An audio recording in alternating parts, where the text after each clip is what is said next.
So Prince William placed a single house key on a glass table, turned it once between his fingers, and asked Camilla's family one question: "Who told you this was yours?" Nobody answered. Not because they were confused, but because the answer was sitting 3 feet away in the form of a framed letter bearing King Charles's signature. For almost 11 years, that letter had been treated as a promise. A promise that a private residence called Alderwick House would become Camilla's family home. A place where relatives could stay, children could grow up, and the family could finally stop feeling like guests in the royal orbit. But the lawyers had found something buried inside a 1978 trust deed. A clause that did not merely challenge the promise. It made the promise legally impossible from the beginning. And the most shocking part was not that William had discovered the clause. It was that Charles had signed the document acknowledging it. He had not been tricked by a hidden paragraph. He had not been ambushed by a stranger's lawsuit. His own name was attached to the page that stripped his wife's family of the home they believed he had given them. By the time the meeting ended, Camilla's relatives had lost the house, the renovation budget, and the right to call one bedroom their own. But the final twist was even stranger. William did not keep Alderwick House for himself. He transferred its use to someone nobody in that room had expected. So before we open that folder and walk through the moment everything changed, if you enjoy deep dives into royal drama, hidden documents, and the quiet power of old family agreements, subscribe to the channel. Because this story is not about a shouting match. It is about a promise colliding with paperwork. And paperwork does not care who is king. Let's begin with the house itself. Alderwick was not a grand country estate with thousands of acres and a private village attached to it. That is important. It was a residence. 26 rooms, a long gravel approach, a walled garden, a modest chapel, and a guest wing designed for family visits. The house stood outside the public royal circuit, which made it perfect for private arrangements. It was close enough to London for a weekend, quiet enough for discretion, and large enough to hold 3 generations without anyone appearing in public together. For years, the house had been presented as a temporary royal residence. But temporary is a dangerous word when people start spending money. Camilla's family were not officially told that they owned Alderwick. They were told something softer. They were told they would always have a place there. That phrase became the foundation of everything that followed. Imagine hearing that for 10 years. You do not receive a deed. You receive reassurance. You do not sign a transfer. You begin living emotionally inside a future that somebody else described to you. One of Camilla's relatives reportedly referred to the west bedroom as the family room. A set of books was moved there. A portrait was commissioned for the hallway. A private sitting room was decorated in colors chosen by Camilla's sister. None of those actions proved ownership. But they proved belief. And that distinction became the entire battle. On the morning William arrived, decorators were finishing the entrance hall. A new brass plate had been ordered for the guest wing. The name on the plate was not Alderwick House. It was a family name. That little piece of metal was supposed to make the arrangement feel permanent. It was meant to tell every visitor that this was no longer simply a royal residence. It was home. At 8:17, a black car passed through the southern gate. William stepped out with 1 private secretary and 2 solicitors. No cameras. No announcement. No family escort. He did not walk toward the main entrance. He went around the house and entered through the old archive corridor, a narrow passage lined with estate maps and locked cabinets. Why would he avoid the front door? Why walk straight toward the records room while the family was waiting in the drawing room? Because he was not arriving as a guest. He was arriving as a trustee. That is the first detail you need to remember. The drawing room contained expectations. The archive contained evidence. Camilla learned he was there shortly after 8:30. Her first assumption was that he had come to inspect the renovation. The east roof had developed leaks. The heating system in the nursery wing was outdated. There had been conversations about making the house more comfortable for extended family visits. Charles had encouraged those conversations repeatedly, according to people familiar with the arrangement. Encouraged. Not promised in a contract. Not transferred through a solicitor. Encouraged. That one word can build an entire life if the person hearing it wants to believe. Furniture was ordered. Storage was redesigned. A small kitchen was planned for the guest wing. Someone even began discussing where future grandchildren might stay during holidays. You can hear how ordinary it sounds. You can also hear how quickly ordinary talk becomes an irreversible financial decision. At 8:43, William entered the drawing room. He did not sit in Charles's usual chair. He placed a dark blue file on the table, removed a key, and set it beside the framed letter. Then he said, Before anyone discusses renovations, we need to establish whether this residence was ever available to be promised. Read that again. Not whether the family had behaved badly. Not whether the plans were too expensive. Whether the house was ever available to be promised. The lead solicitor opened the file. Inside was a certified copy of the Alderwick family settlement, originally signed in 1978 and revised in 1986, 2004, and 2018. The trust did not treat Alderwick as personal property. It treated the house as a protected residential asset. The person occupying it could use it, maintain it, and host family members. But the house could not be permanently assigned to a spouse's relatives, no matter how close the family relationship became. There it was. The sentence that turned 11 years of reassurance into a misunderstanding. No beneficial residence may be created for any person connected solely through marriage, partnership, or private assurance. That wording was deliberately cold. It did not mention Camilla. It did not mention her children. It did not need to. It was written to prevent a future king from converting affection into ownership. And here is where the room reportedly changed. Camilla's family had expected an argument about timing. Instead, the lawyer was explaining that the issue had been settled before most of them had ever visited the house. They were not being removed from a home they legally possessed. They were being informed that the home had never been legally available to them at all. That is harder to hear. If someone takes something away, you can accuse them of taking it. But if someone shows you that you never had it, every memory suddenly changes shape. Camilla asked whether the clause could be amended. William did not answer immediately. He looked toward the solicitor, who turned to page 32 and explained that the settlement had a protection mechanism. Any change involving residential use required approval from 3 trustees. Charles could recommend an arrangement. He could not create one alone. William was one of the 3. The implication was obvious. The king had been acting like a landlord while holding only a limited right of occupation. He could open the door. He could not give away the house behind it. And I keep coming back to that phrase because it explains the whole tragedy. He could open the door. He could not give away the house. For years, Charles's assurances had sounded generous. You will always have Alderwick. There will be space for the family. Think of it as your base. But none of those sentences could override the settlement. They were emotionally powerful and legally weak. Now imagine being the relative who had spent money because of those words. A private office had been built in the guest wing. A bathroom had been redesigned for accessibility. A wardrobe system had been installed with family measurements.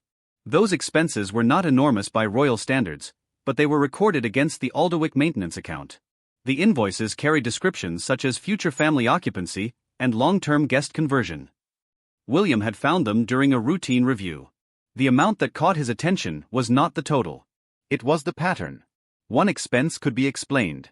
7 expenses created a plan. He placed the invoices beside the settlement deed. Then he asked the room a second question: who authorized these changes? Silence again. The first proposal had been presented as a simple guest arrangement. Camilla's relatives would use Alderwick whenever the royal family was away. It sounded harmless. But the draft agreement gave them exclusive access to the West Wing for 25 years. The settlement allowed guests.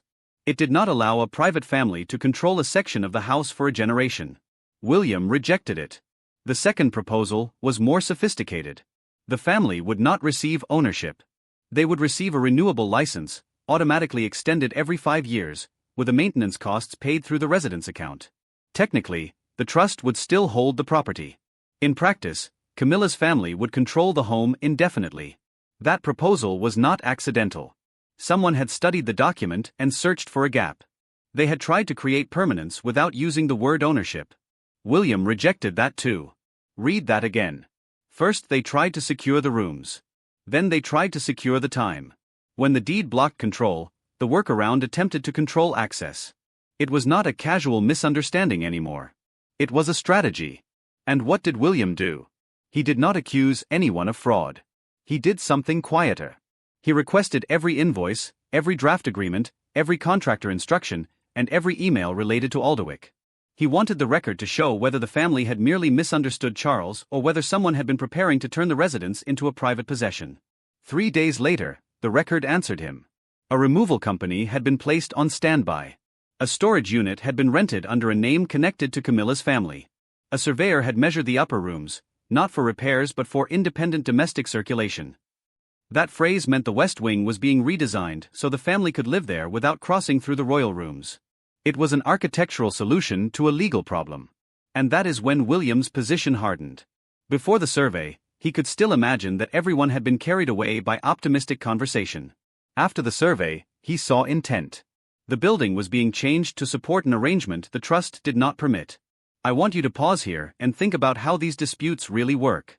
Families argue about what was said. Lawyers argue about what was signed. But construction plans sit in the middle and expose what people actually expected to happen. A person can deny a promise. A floor plan is less flexible.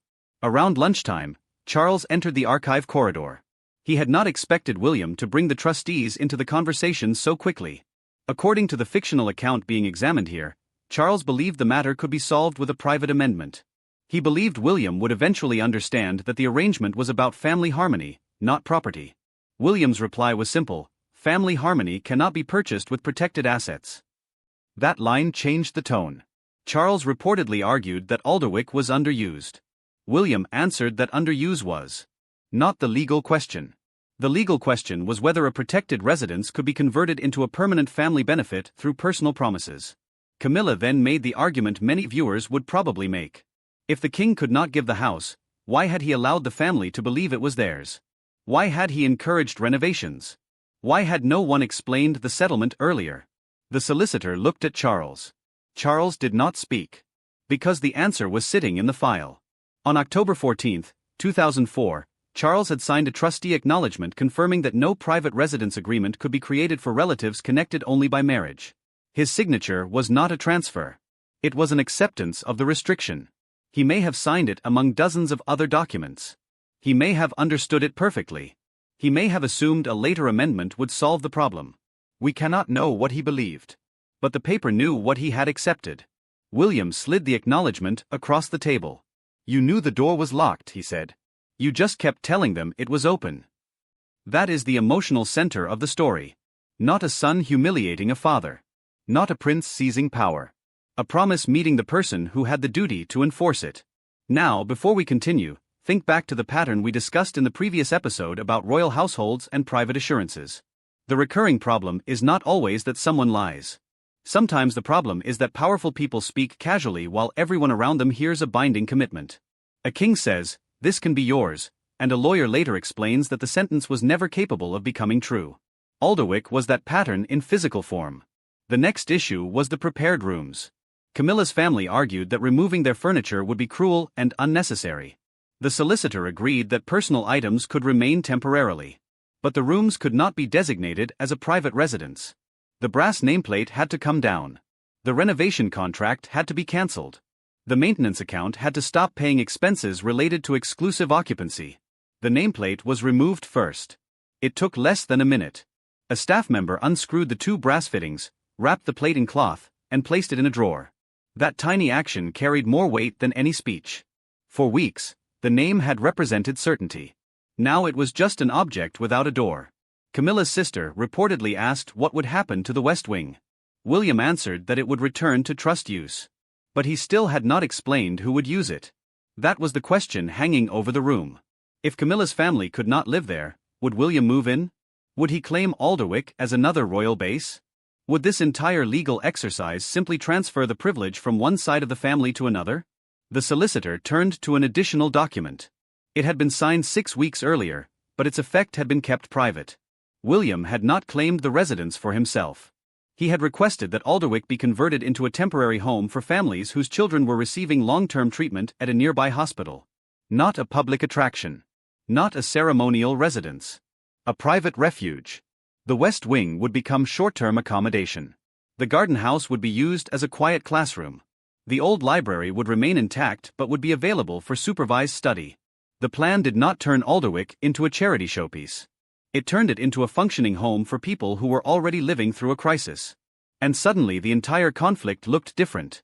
William was not stripping Camilla's family of a home so he could enjoy it. He was stopping a protected residence from becoming a private inheritance and returning it to a purpose that matched the trust's original language: residential use for the welfare of the family and its dependents. Camilla's relatives could still say they had been treated unfairly. They could still say Charles had misled them. But the final destination made the usual accusation almost impossible. William had not taken the house. He had removed himself from the reward. That was the final twist. The person who appeared to be the aggressor was not the beneficiary. The person who made the promise was not the person with power to keep it. And the people who expected a private home watched the keys move toward families they had never met. But the meeting was not over. The legal decision had been made. Now everyone had to face what it would look like inside the house. The brass nameplate disappeared. The letter moved to the archive. The 3 keys went to a solicitor who had never expected to hold them. And Alderwick House, the home that was supposed to confirm one family's place inside the royal world, became something else entirely. A residence for people who needed it. No public announcement was made. No palace statement explained the clause. Visitors driving past the gates would have seen the same stone walls, the same clipped hedges, the same windows catching the afternoon light. From the road, nothing had changed. Inside, everything had. The room once prepared for a private family became a bedroom for a child waiting through treatment. The sitting room chosen for royal relatives became a place where exhausted parents could drink tea without cameras. The garden that had been planned for family parties became a quiet space for people who had spent months inside hospitals. That is the image I cannot shake. One family measured the rooms because they believed the future had been promised to them. Another family entered those rooms because the paperwork said the future had to serve a wider purpose. The final key did not open a palace. It opened a correction. And perhaps that is what William understood from the beginning. Real power is not always taking possession. Sometimes it is refusing possession so completely that nobody can accuse you of wanting the prize. He did not leave Alderwick with a new home. He left with a record that could withstand every argument after him. The document had spoken. The promise had been exposed. The family had been stripped of the home they believed was theirs. But the house itself was not lost. It was finally being used for what the rules had protected it to become. And somewhere in the archive, beside the old trust deed and Charles's carefully framed letter, 3 keys now wait for the next person who thinks a royal promise is stronger than a legal clause.